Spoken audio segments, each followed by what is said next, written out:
and say things like, what the, okay,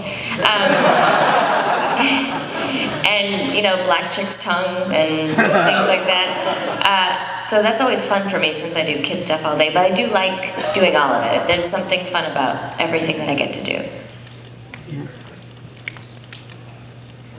Hands up. Don't be shy. Keep them up so I can see you, and I'll bring the mic to you next, okay? I was wondering who your favorite character who you've ever done the voice for is? I usually say that I really love doing Melody from The Little Mermaid 2. Aww. Just because, I don't know what little girl didn't want to be the mermaid, but to get to sing with Jodie Benson was really surreal, and she was so nice, like I probably could have died the next day and been happy. Hi, so I recently bought Lollipop Chainsaw as well, and I also wanted to ask you what it was like to replay another blonde character after Bubbles. Because, I mean, she also speaks Japanese a little bit in Lollipop Chainsaw. How was that for you? I mean, Lollipop Chainsaw was like no other thing I've ever seen, and in fact, when they first told me about the game, like, she saves her boyfriend's life by cutting off his head and wearing it on her ass. I was like, okay, I'm in. And then the dialogue was really crazy, which I don't want to spoil it for anyone, but I'm like, you want me to say what? And it was really funny because during the recording, I usually look at my script and look at the stage directions, and I don't look up that much. And the director's like, why did you look at me when you said gonorrhea face? And I'm like, I don't know. I just did. It was fun. Hi Tara, nice to see you again. I actually just have a quick favor to ask you. Would it be okay if we sang you a song? Okay. I think everybody knows it. Okay. It comes from My Little Pony. Okay. Are you all ready? I hope so. No. I'm the T to the W-I, L-I-G-H-T, and ain't no other pony trolling down like me. I'm Twilight-licious. My Twilight-licious helper Kelly's here with me today, and we brought all kinds of fun Twilight-licious swag that my friend Eric Bauza helped. He designed the logo. He's on Marvin the Martian, and he's Foop on Fairly Odd Parents, and 20% of all the proceeds are going to help Kiki. So she's got a whole bunch of fun stuff, so come see her at the autograph signing. And if you have any questions, wave, Kelly, wave to everybody. That's Kelly. And that was a very good singing. Thank you very much. Can you do an angry Bubbles impression? First I thought Mojo was an ice monkey, then I kicked in his face! I'm just as tough as Blossom on Buttercup. Hardcore!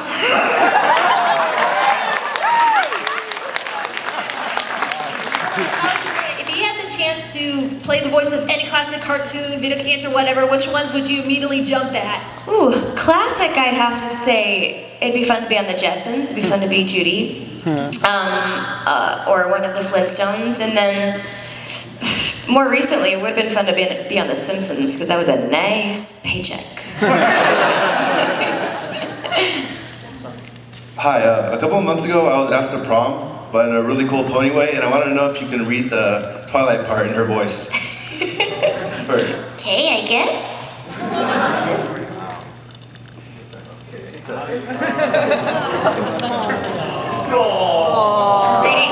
Okay, you guys, after this, no more requests, please. We wanna keep this panel simple. This isn't dirty, is it? Let me screen it first. Because I know it's on YouTube like 5 minutes ago if I do. How come it's all wet, weirdo?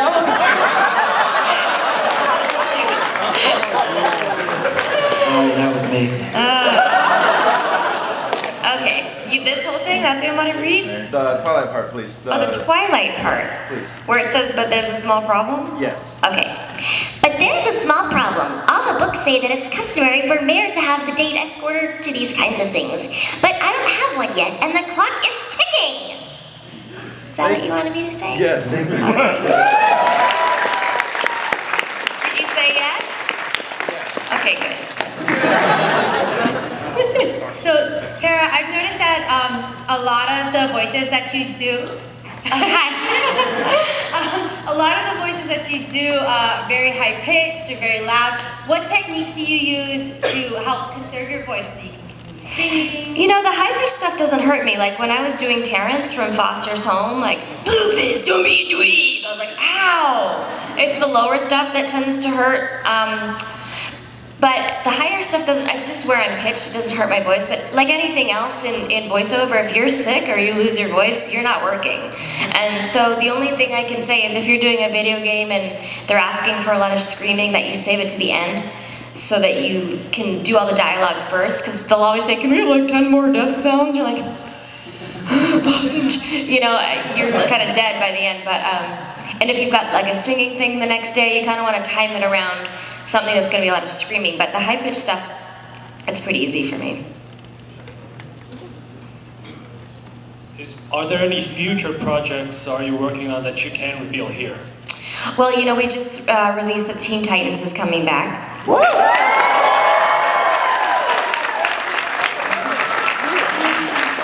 And Raven is just as cranky with everyone as usual. And what else is coming back? There's a couple of things coming back that I can't say. And there's another thing that I did that I can't say. Oh, there's another thing that I did that I can't say. Okay, I've got a really good question. How did you start off, like, you know, like, what made you, like, you know, pick this career? Like, you know, what was your original plan, and what, you know, what kind of classes or stuff you had to take, you know, to reach this point and stuff? And now that you look, you know, How many questions are there? I'm very confused. and if you were to look at, okay, here's the last one. Okay. And if you were to look at yourself from when you were younger up to now, like, you know, what would you say to yourself, you know? Okay. The only one I know that wanted to be an actual voice for animation is Tom Kenny, SpongeBob, and Dee Baker, who's on every show.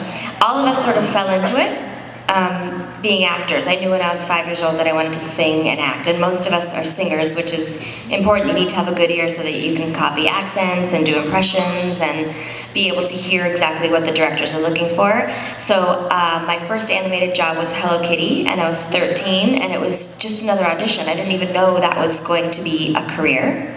Hello Kitty's Fairy Tale Theater is proud to present The Wizard of Paws. That's my first job. And then I did Beetlejuice and Care Bears and My Pet Monster and a whole bunch of stuff up in Toronto, where I'm from. And then I moved down here, and it's sort of the rest is history, like in terms of how I maintained that career.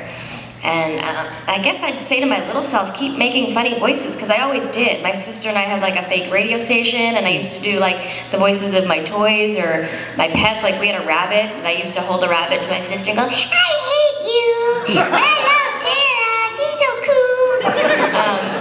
So, you know, just always doing silly voices, so I'd probably say, keep that up, because that's gonna work for you.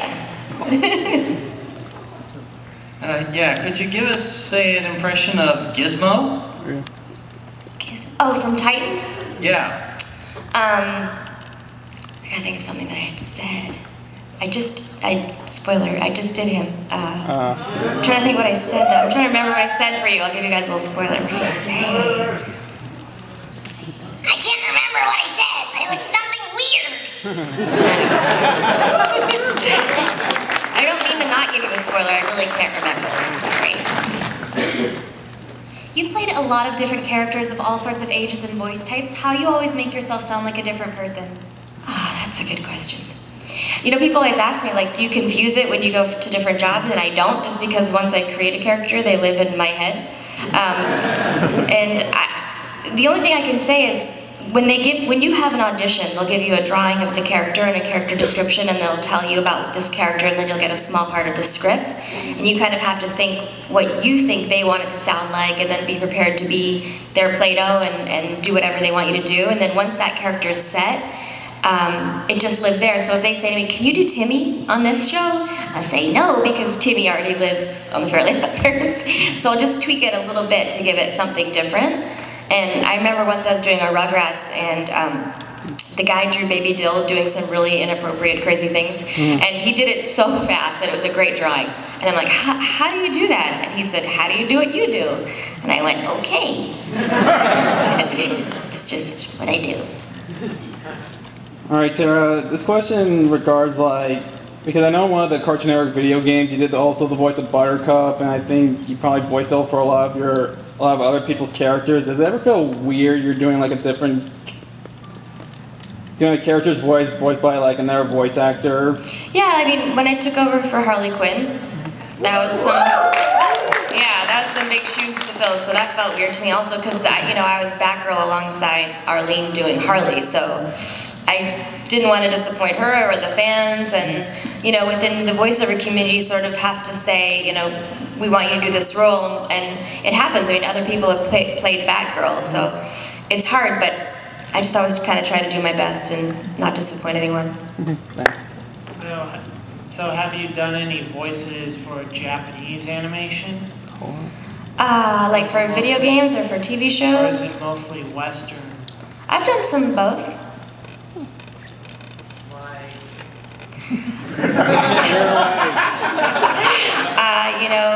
Spirited Away and Final Fantasy, I guess you could call that. You should IMDb me.